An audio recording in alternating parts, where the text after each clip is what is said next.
Bonjour, j'espère que vous allez bien. Moi, je vais très bien par la grâce de Dieu. Je suis Annie Kaba, alias la femme atypique, alias la femme de ménage.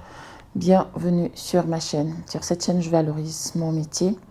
Je valorise mes congénères, ces hommes et femmes qui exercent de petits métiers au quotidien pour survenir à leurs besoins et à ceux de leur famille. Je parle d'entrepreneuriat. J'encourage les femmes à se lancer dans l'entrepreneuriat avec de petits budgets parce que c'est exactement ce que j'ai fait. Je parle des changements que le Seigneur apporte dans ma vie depuis que j'ai fait le choix de revenir à lui. Alors si tu es cette femme brisée, méprisée, chosifiée, rabaissée, on t'a souvent dit que tu ne vaux pas grand-chose, tu en es convaincue. Ta vie aussi entre désespoir, dépression, frustration, colère, amertume, regret, jalousie. Il t'arrive de noyer tes soucis dans de l'alcool, sache que tu es au bon endroit. Il y a quelques années, j'étais comme toi, peut-être même pire que toi. Je suis issue d'une famille chrétienne. J'ai reçu une éducation assez stricte, mais à mes 24 ans, j'ai fait le choix d'abandonner le Seigneur. J'ai commencé à prendre de mauvaises décisions, et qui dit mauvaise décision, dit conséquences. Ça a duré environ 13 ans. Et quand je suis devenue maman, je me suis dit, Annick, tu ne peux pas élever ton enfant dans un environnement pareil. Tu ne peux pas élever ton enfant en menant une vie aussi tumultueuse. Alors, je suis allée chercher des solutions. Je me suis intéressée au développement personnel. J'ai recommencé à lire. J'écoute des livres audio. Je suis des formations. Je me suis abonnée à toutes les pages Facebook qui pouvaient me permettre de m'améliorer.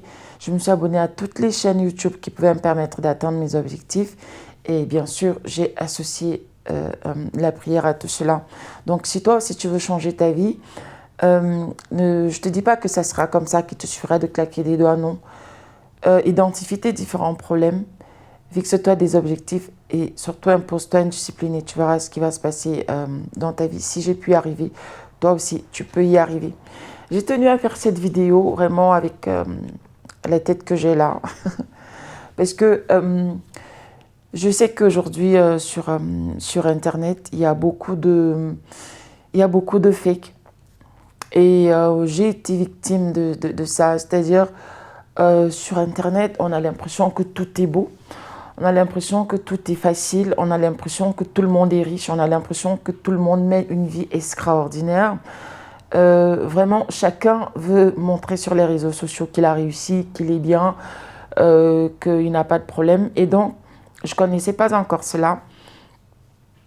J'ai déjà eu à le dire dans l'une de mes vidéos. Donc un jour, quand j'avais terminé mes études, j'étais là pendant que je cherchais du travail.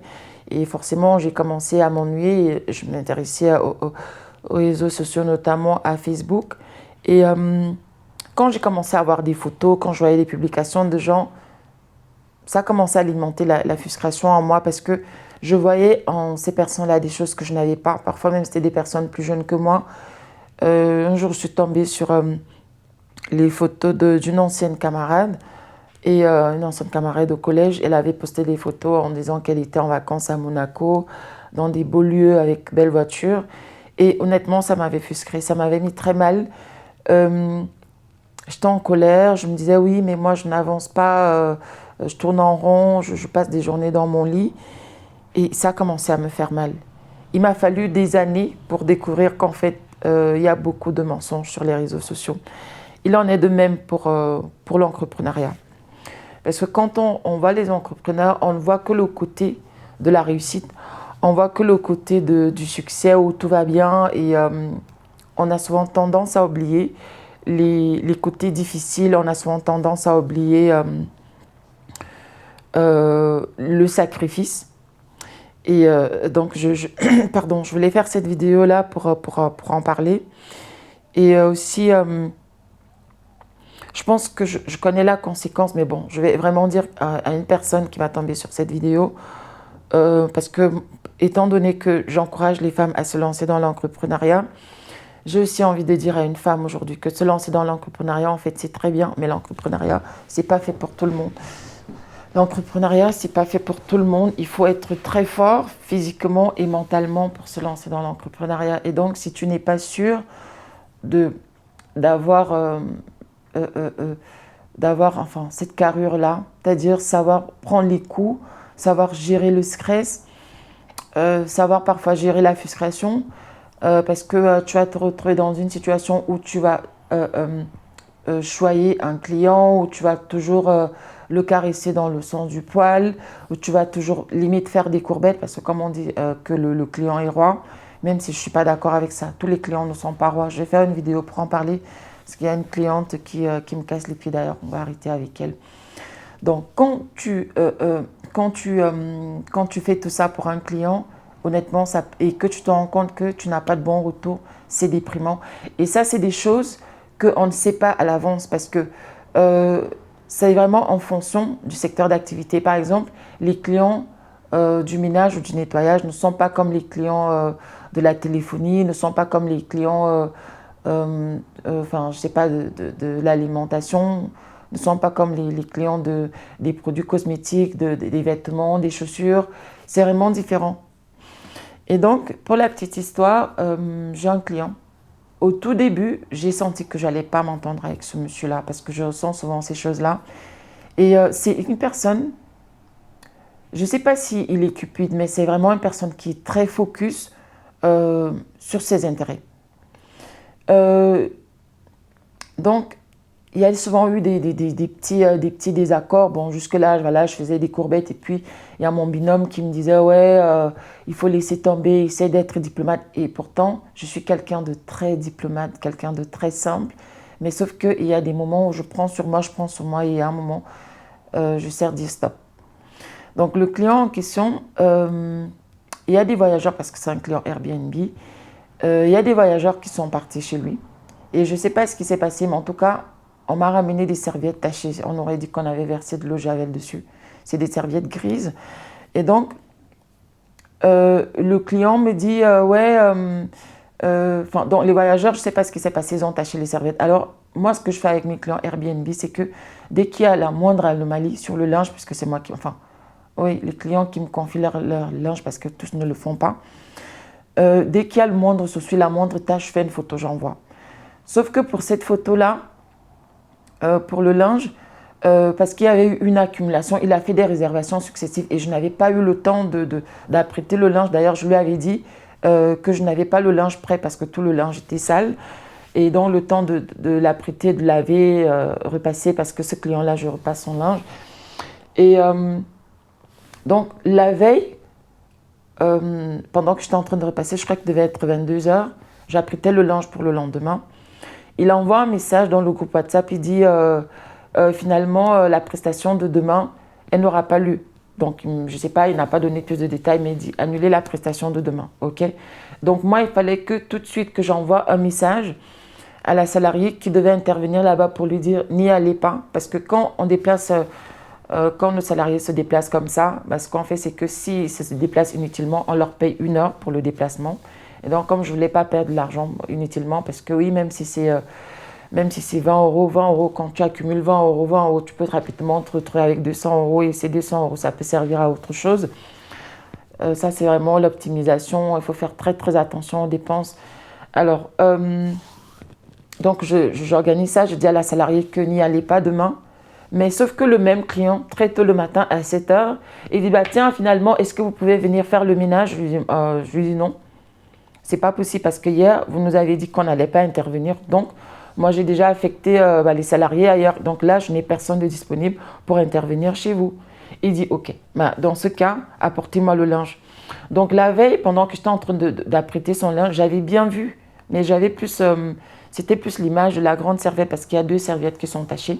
Une grande et une petite, des serviettes de couleur grise, gris clair.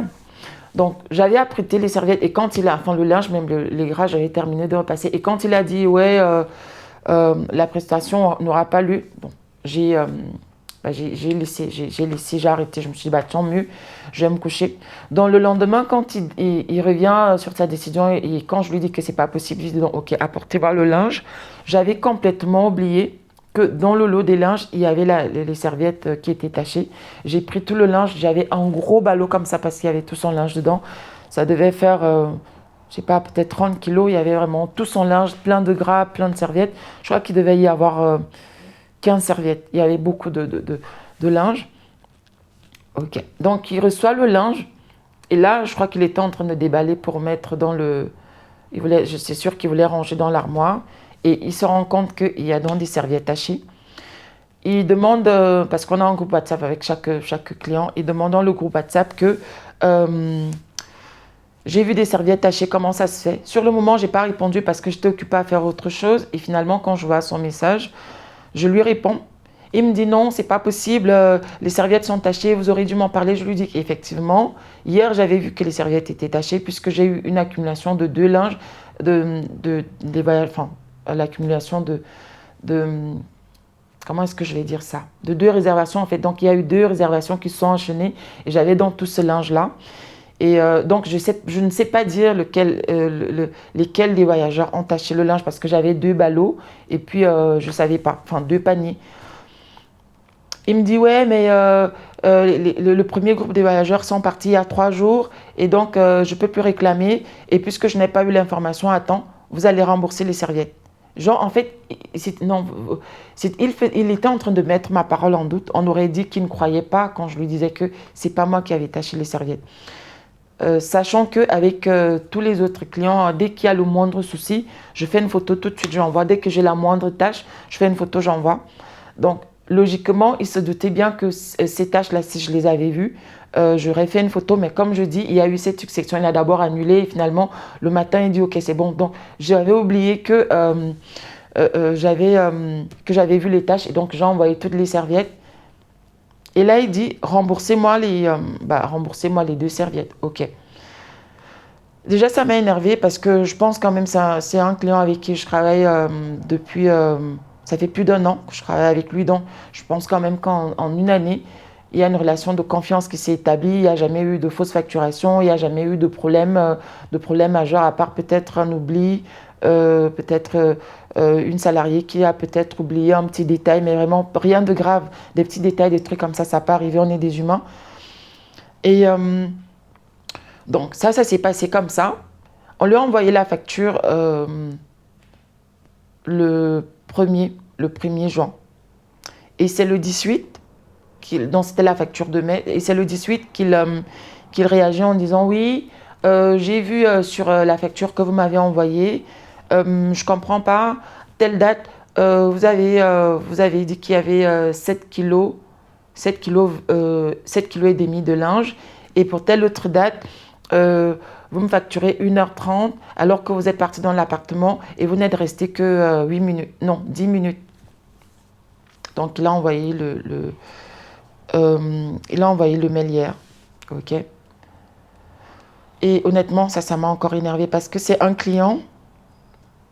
Comme je dis, en fait, moi, je mets toujours le côté humain, que ce soit avec mes clients, que ce soit avec mes salariés. C'est toujours le côté humain parce que pour moi, je ne peux pas prendre plaisir à ne penser qu'à l'argent. Il y a d'ailleurs un client qui me l'avait dit, un client Airbnb qui me l'avait dit.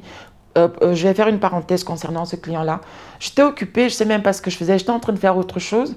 Le client m'appelle, il me dit « Mes voyageurs sont en train d'aller faire le tourisme » parce qu'il avait reçu des voyageurs asiatiques, ils étaient chinois.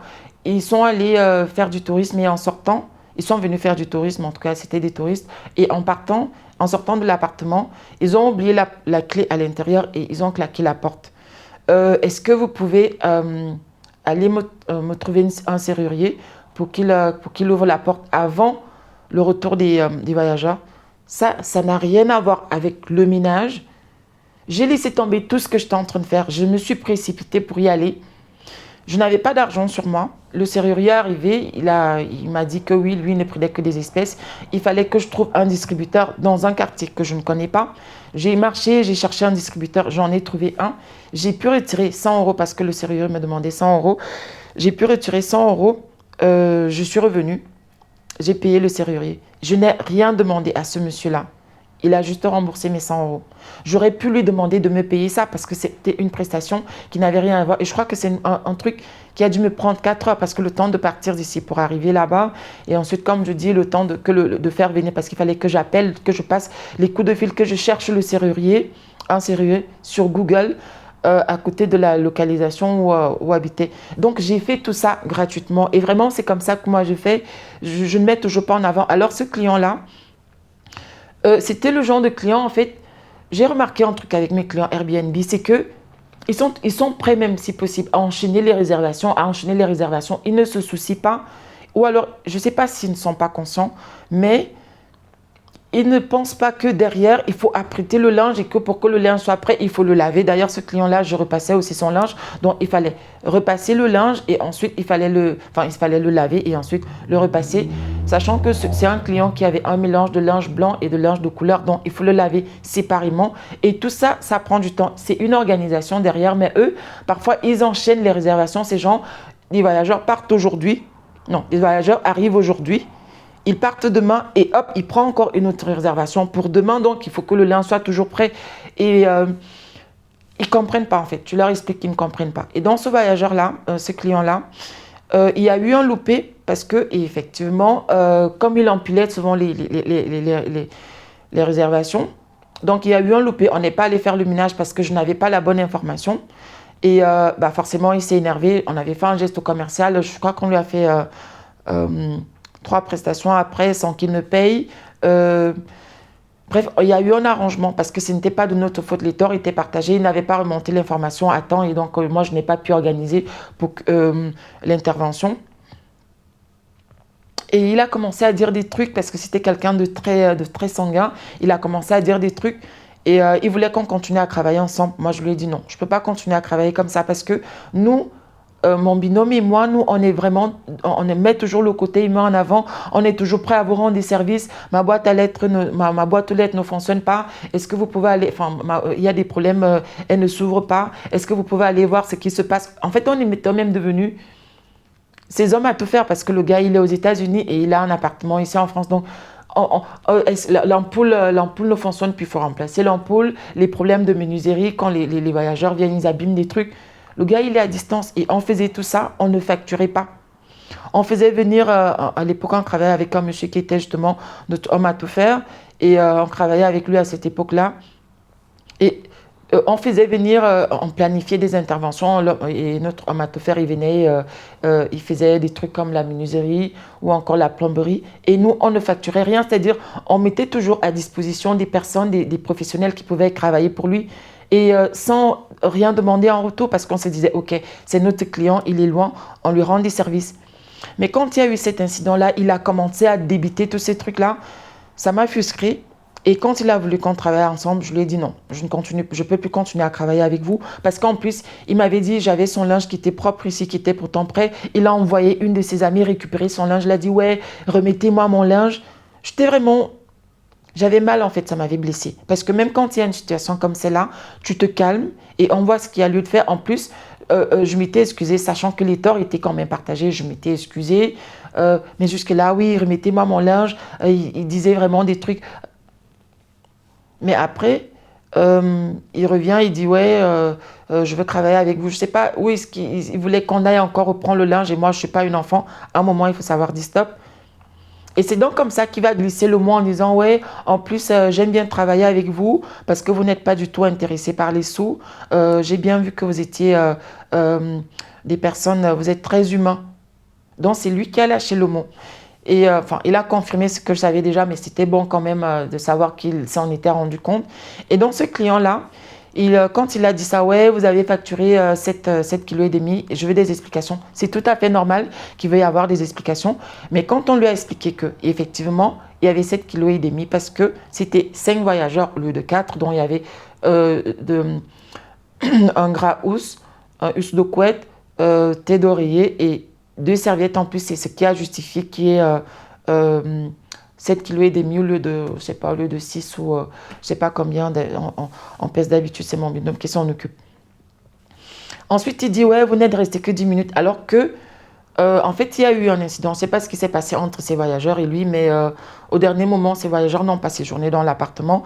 Donc, il nous a envoyé un message comme quoi, finalement, les voyageurs sont partis, dont l'appartement est propre. Par contre, pour la réservation de demain, il faut donc prévoir 2 serviettes, une grande et une petite serviette et une housse de couette, bref, préparer le linge pour le 5e voyageur parce qu'ils seront 7. Et donc, il était parti faire un tour dans l'appartement et il s'était rendu compte que dans la cabine de douche, vous savez, dans la cabine de douche, à un moment, il y a vraiment des recoins, ça commence à jaunir, donc il faut du temps pour bien nettoyer.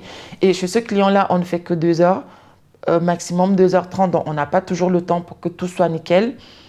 Et donc, quand il est passé là-bas, je ne sais pas ce qui s'est passé entre ces voyageurs et lui. Il a donc vu ça qu'il y avait dans la cabine de douche, au niveau des recoins, ça commençait à être jaune.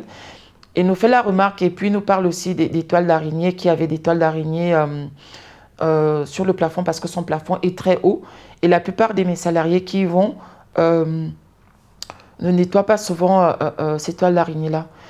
Je vais arrêter cette vidéo et je vais faire juste une après parce que sinon ça va être très long.